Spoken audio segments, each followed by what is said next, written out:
सद्गुरु श्री ब्रह्म चैतन्य महाराज गोंदवलेकर। इनका प्रवचन 28 फरवरी। भगवान से नाम के लिए प्रेम ही मांगे। भगवान से यदि कुछ मांगना ही हो तो क्या मांगे?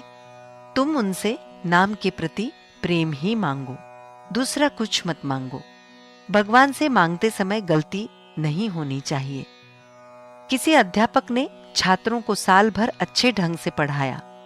परीक्षा के समय अंदाज से कौन से प्रश्न पूछे जाएंगे ये भी बताया और उनके उत्तर भी बताए।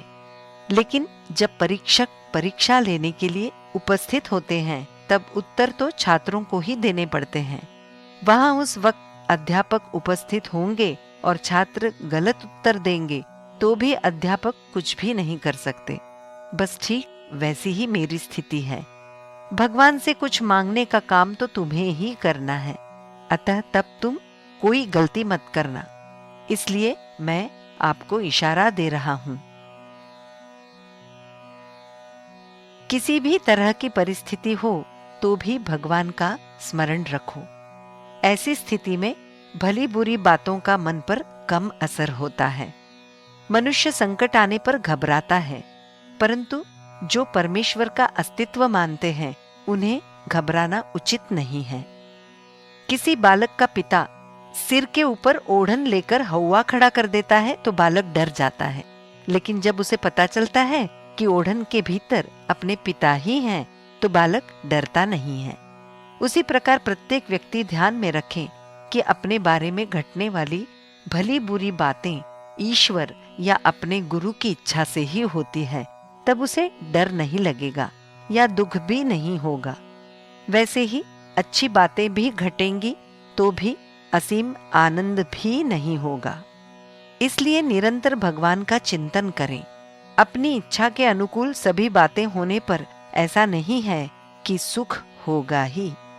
कभी कभी अपनी इच्छा के विपरीत होने पर भी बाद में ऐसा लगता है कि जो हुआ सो अच्छा ही हुआ। अतः ये सत्य है कि किसी भी बात का सुख दुख तत्काल नहीं समझ में आता। इसलिए कुछ समय रुककर सुख या दुख मानना चाहिए। ऋण चुकाने पर जैसे हमें प्रसन्नता होती है, वैसे ही देह दर्द भोगते समय होनी चाहिए। दुर्भाग्य को टालने का मतलब है लोगों का कर्जा अदा न करना। अहंकार और दुर्भाग्य का विनाश एक साथ होता है। कुंती ने ऐसा वर भगवान से मांगा था कि हे भगवान, दुर्भाग्य से निर्माण होने वाले दुख का दोष तुम्हारी ओर नहीं है।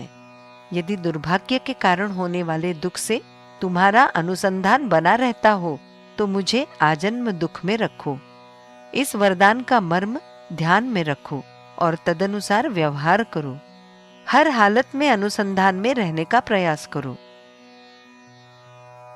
भगवान से हम ऐसी प्रार्थना करें कि हे भगवान, दुर्भाग्य से यदि संकट आने वाले हों तो आने दे, लेकिन तुम्हारे अनुसंधान में खंड मत होने दे। जानकी जीवन स्मरण जय जय राम।